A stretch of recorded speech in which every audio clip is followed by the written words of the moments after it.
Encore quelques tours de clé et ces deux panneaux produiront de l'électricité consommée ici même. Ce jour-là, le temps était assez couvert, mais quelques rayons suffisent. Deux panneaux que Thierry a lui-même installés chez lui et qui alimenteront sa maison en les branchant directement sur une simple prise. Elle va produire entre 700 et 800 kWh à l'année, qui va compenser une partie de ma consommation. Une partie dont le fameux talon de consommation, les watts qui permettent de faire fonctionner les appareils électriques branchés 24 heures sur 24. Ça peut être le frigo, malheureusement aussi toutes les veilles qui existent, l'affichage sur le four, la box internet. Soit quelques 800 kWh par an, c'est justement la production annuelle estimée de ces deux panneaux achetés 1 000 €. Ça va me faire des économies de l'ordre de 80 € à l'année. Donc le but n'est pas que financier, il est aussi beaucoup plus environnemental et participer à la transition énergétique. Ces deux panneaux ont en effet été livrés et achetés en même temps que 59 autres par 35 adhérents de l'association Énergie Renouvelable Citoyenne Vologne-Moselle. Des panneaux fabriqués en Italie, l'achat groupé a permis d'économiser les frais de transport, une association qui accompagne donc tout un chacun dans sa transition énergétique. Il y a beaucoup de choses contradictoires qui se voient dans les journaux, les publicités, etc. Il y a aussi des offres qui sont un petit peu crédibles. Donc c'est une façon aussi de rassurer les gens, de passer par une association qui gère les panneaux, la livraison et le suivi. 800 kWh produits par an pour une consommation de 2400. On parle bien ici de petites installations destinées à l'autoconsommation et qui ne nécessitent d'ailleurs aucune autorisation administrative. La genèse de notre démarche, c'est de montrer que c'est faisable chez soi, qu'il n'y a pas besoin de beaucoup de matériel, qu'en étant un petit peu bricoleur, on peut faire ça soi-même. Cette association en faveur des transitions énergétiques et écologiques compte des adhérents dans un rayon d'une trentaine de kilomètres autour d'Éloie, mais nul besoin d'incantation vers le soleil pour imaginer que d'autres particuliers seraient intéressés prochainement par une seconde livraison.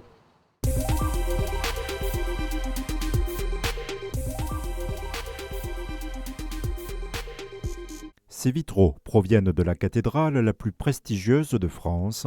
Alors ça, ce sont des vitraux en fait de Notre-Dame de Paris, du cloître de la sacristie, qui sont toute une série de petits vitraux 19e très mignons. Et donc on fait partie des 9 ateliers œuvrant à la restauration des vitraux de Notre-Dame.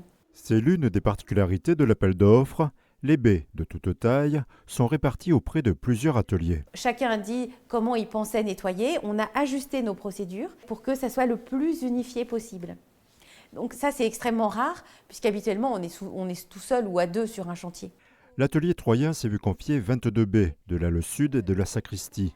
Sa mission principale consiste à réaliser un nettoyage.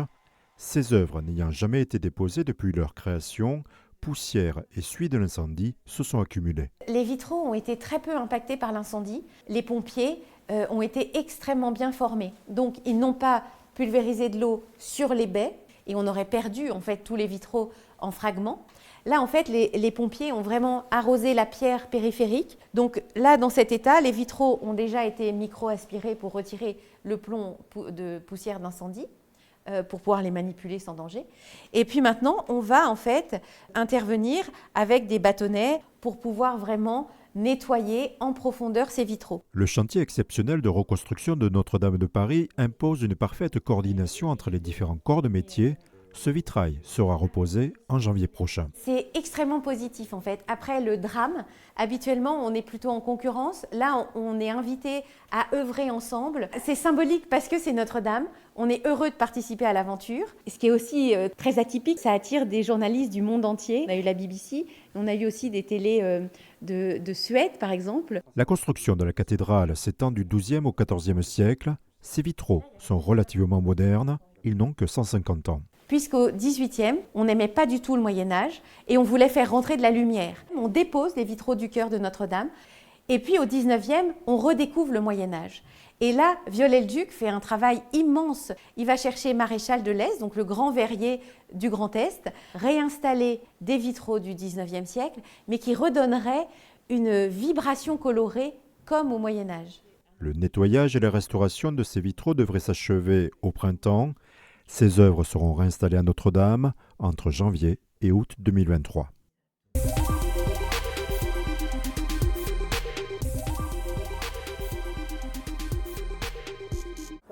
Comme son église Saint-Félicité, le Mu respire le calme de la campagne. Calme de quoi? Nous, quand on sort, c'est la fête. Hein.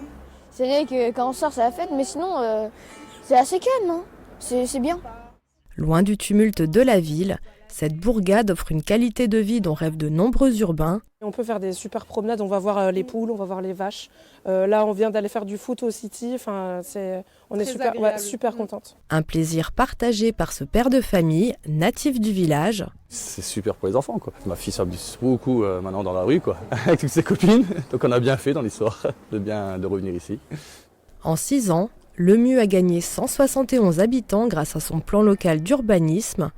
Vendu en moyenne 13 000 € l'art, les 60 parcelles de ce lotissement se sont arrachées. Ça s'est très bien vendu parce qu'on est un petit village à côté de la ville, on va dire à la porte de la ville de Metz. En plus de ça, on a 2 gares SNCF, une à Rémy, une à Saint-Henri-sur-Nier à 3 km on va dire. Et le plus de tout ça, c'est que nos terrains à construire sont beaucoup moins chers qu'à Metz. Et l'avantage en plus, que c'est la commune, on a des taux d'imposition très bas par rapport à la ville. Un renouvellement de la population qui ne passe pas inaperçu dans la petite commune. Oh, je suis venue à Lemu en 1949. Ça a quand même beaucoup évolué et puis ça continue, les constructions continuent à se faire dans le village et à l'entrée du village. À seulement 20 km de Metz, Lemu est en plein essor, démographique et commercial. Ouvert depuis 8 ans, ce restaurant a vu sa clientèle évoluer. Ça a fait venir en fait beaucoup de jeunes dans le village et les jeunes de nos jours sortent beaucoup au restaurant pour manger. Donc voilà, nous on a adapté notre carte avec une carte un peu plus jeune, comme on dirait 2.0. Preuve du charme du petit bourg, même cette jurassienne s'est laissée convaincre. Avec son Lemudois de Marie, elle y coule des jours heureux dans son atelier fromager. Tout nous plaît parce que c'est un peu la campagne, mais près de la ville, près des magasins à Rémy, tout ça. Et nous, au niveau de l'entreprise, c'est bien pour les transports parce qu'on est sur un axe routier. D'ici quelques mois, les 539 habitants de Lemu rencontreront leurs nouveaux voisins, car ces 5 parcelles ont déjà trouvé preneur.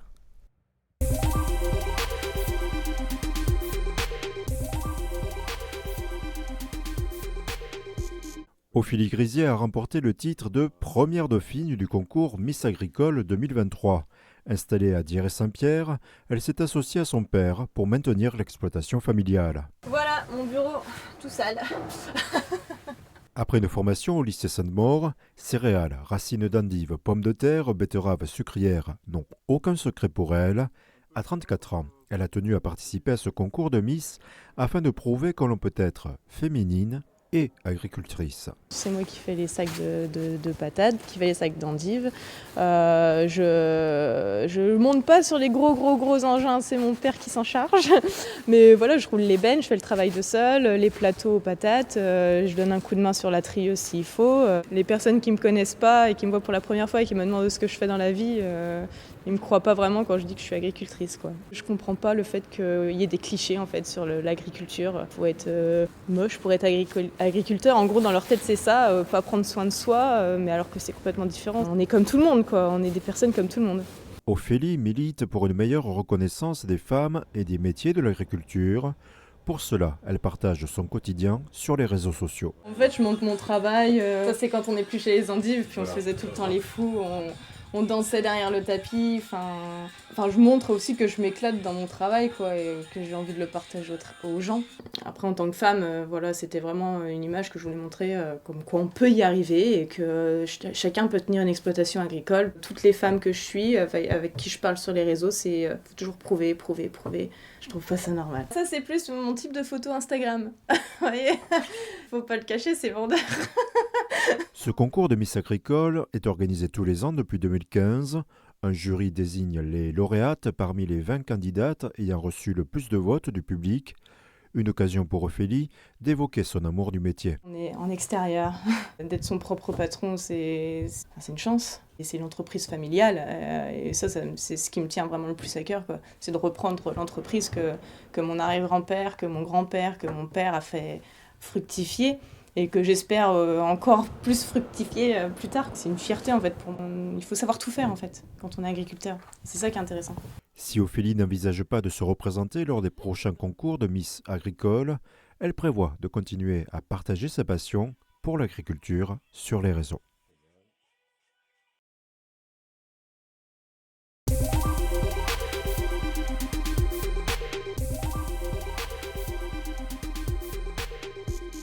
Une neige cruellement absente et un télésiège quasi déserté, l'image illustre bien cette première semaine de l'année sur le massif. Au col de la Chourte ce mardi, c'était plutôt ambiance croisette. Ces vacances d'été, comment elles se passent? C'est pas les vacances d'été, c'est les vacances d'hiver. Bon, on a passé le jour de l'an ici, écoutez, c'est super sympa. On vient de faire une randonnée, alors on se pose parce qu'on est un peu fatigué. Family together. Nous sommes en famille, ce n'est pas grave s'il n'y a pas de neige. Bien, c'est égal. Un sentiment partagé par les quelques clients de la remontée mécanique. Laetitia et Eric viennent de la région des Hauts-de-France. Ce sont des fidèles du massif. Ils y séjournent tous les ans en janvier. Souvent on a un peu de neige quand même. Là, cette année, il n'y a rien. Mais enfin, comme madame me le dit, on passe des vacances, on passe une bonne semaine, on fait de la marche, on visite. C'est agréable. Jusqu'à 150 passages ici les samedis et dimanches sans neige. C'est évidemment beaucoup moins que s'il y en avait. Quand on a des skieurs, on peut aller jusqu'à 1500 skieurs par jour. Donc on est loin du compte. Télésiège que certains touristes voient d'ailleurs comme un manège et ils seraient de plus en plus nombreux. Il y en a qui font vraiment que l'aller-retour. Oui, ils font juste l'aller-retour. Ils montent, et ils redescendent aussitôt. Ils ne vont même pas profiter du paysage, rien. Ils repartent, tout simplement. On a arrêté ici pour profiter un peu avec les enfants. Et c'est tout. Contente? Content, oui, très content. Ça m'a plu parce que ça allait doucement et qu'on était haut, on était tous ensemble. La neige te manque pas trop? Manque, oui. Me manque beaucoup. Pour les marcheurs qui profitent du calme des hêtraies et des Hauts-de-Chaume, le plaisir de parcourir le massif demeure. On est allé se balader du côté d'un petit lac au-dessus du col du Bramont. Et nous voilà ici pour terminer la journée. Puis là, on va aller sur le Castelberg. Et puis voilà. Et vous reviendrez pour le ski en février? Oui, on a déjà réservé et tout. Donc c'est déjà réservé. En fin d'après-midi, direction les bars-restaurants pour se réchauffer en dégustant une boisson chaude. L'occasion d'un premier bilan des vacances de Noël. La seconde semaine était bien. On a bien bossé malgré qu'il y ait manque de neige. Les gens, ils ont activé présent. On a travaillé. Mais la semaine avant Noël, c'était très très calme cette année.